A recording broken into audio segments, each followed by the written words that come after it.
5 years ago, the city of Portland, Oregon, suffered through 100 consecutive days of rioting, looting, burning, and attacks on federal buildings, federal agents. If you listen to the legacy media mob or Democrats, they called them mostly peaceful. That seems like that, mostly peaceful.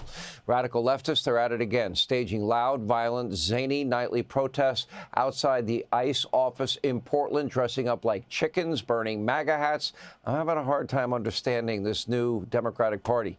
Nearby residents say they can't get any sleep and that things get violent every night. Acting ICE Director Todd Lyons, who's been on the show, shared some insight into what his agents are facing in Portland nightly. Take a look.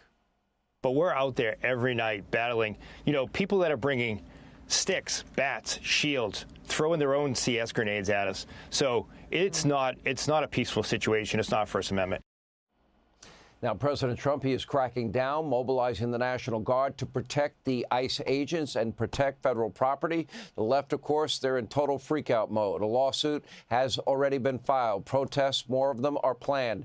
And some new protest tactics are being offered up by the left. One Portland City Councilwoman telling fellow leftists they should buy burner phones, wear masks to avoid being held accountable for their insane attacks on law enforcement. And remember what this is all about. These leftists, they are protesting the removal of illegal immigrants from our country. People like the former superintendent of all public schools in Des Moines, Iowa, who was an illegal from Ghana with a criminal record, several fake guns, a fake doctorate degree. Despite the public service ICE is providing, Democrats continue to demonize the entire agency. Did they forget what happened in Dallas? Take a look. And then you have the Supreme Court, after two decisions on the local level, the state level in California, around racial profiling of Latinos, which we refer to here as the hunting of Latinos, that has created a blanket of fear around this city and has had detrimental impacts to our economy. We had two court decisions, and then the Supreme Court basically gave a green light to racial profiling. They are trying to dial us back to the 1940s, and that is a tragedy for the American people. And breaking tonight, Apple has just removed the app ICE Block from the App Store. Now, the program allowed users to post the location of ICE agents, which, as the Attorney General Pam Bondi pointed out, put them in serious danger. Her discussions with Apple got that app removed. Here with reaction is President Trump's border czar, Tom Homan. How would Apple get away with doxing agents and contributing to an atmosphere of putting agents and law enforcement in danger like that? I mean, they shouldn't. And I think they took it down because what Pam Bondi said, they're going to investigate these people who put these apps up, because it puts law enforcement at great risk. People need to remember, ISIS, they're not just out arresting illegal aliens. I look at the numbers every morning. 70%, 7 out of every 10 are criminals.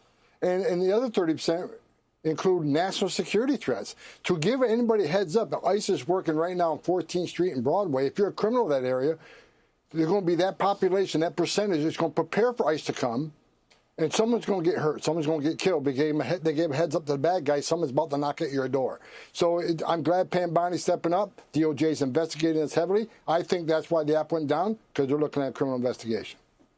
Now, he doesn't have jurisdiction, but California Governor Mr. Sanctuary State himself signed a bill that would prevent or prohibit ICE agents from putting on masks, but he does not apply the law to the very armed people that guard him, California Highway Patrol. Your reaction to that, and what is your message to Gavin about what the danger he's putting these agents in? Does he bear responsibility? Well, he absolutely does, and good luck with that. The law requiring ICE not to wear masks, I think federal law always trumps any state law. And it's ridiculous. I said it before. You ought to be calling President Trump and thanking President Trump for making his state much safer. As far as Karen Bass a few minutes ago, she obviously doesn't know how to read. What the Supreme Court stood up for is reasonable suspicion. Officers develop reasonable suspicion before they make an arrest. And that's a myriad of different factors they consider to have enough cause reasonable suspicion to temporarily detain and question somebody. That's what Supreme Court upheld. That's been in statute for decades. So it has nothing to do with racial profiling. Matter of fact, someone's race can't be considered as the only factor to cause reasonable suspicion. So obviously she can't read. She's lying to her constituents what ICE is doing. Again, 70% are criminals. And not only that, ICE has arrested people from 180 different countries.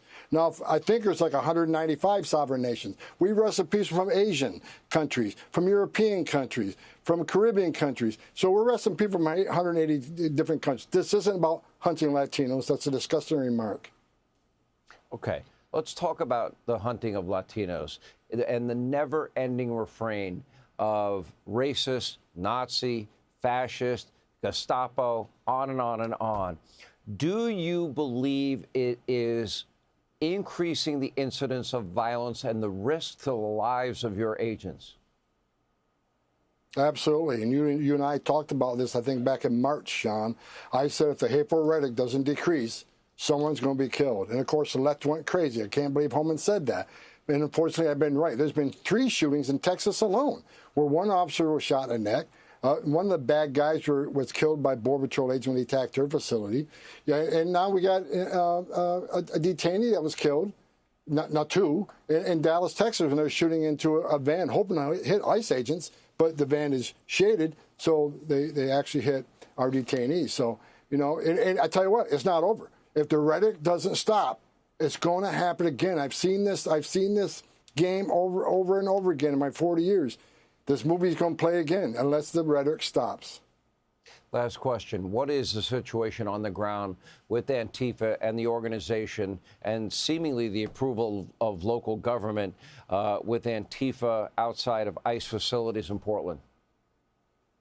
Local government does not support ICE. Every attack on ICE building and ICE personnel, Portland Police Department don't respond.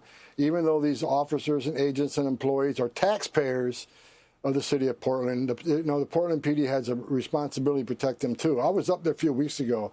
The employees, it's a dangerous job, and it's making more dangerous from the threats and the attacks in that building. What I'm most concerned when I talk to the other employees like the clerks and the support personnel, the people who don't carry badges and guns, that get followed home from the building. One agent was followed home from the building and assaulted in his very own driveway. So my main concern is for all of them, but the personnel who are not armed, who are not trained to deal with this, they're being followed too. And every night I pray that every one of these men and women go home safe. So do I. I share that with you. And it's not mostly peaceful. Tom Homan, thank you. Hey, Sean Hannity here. Hey, click here to subscribe to Fox News YouTube page and catch our hottest interviews and most compelling analysis. You will not get it anywhere else.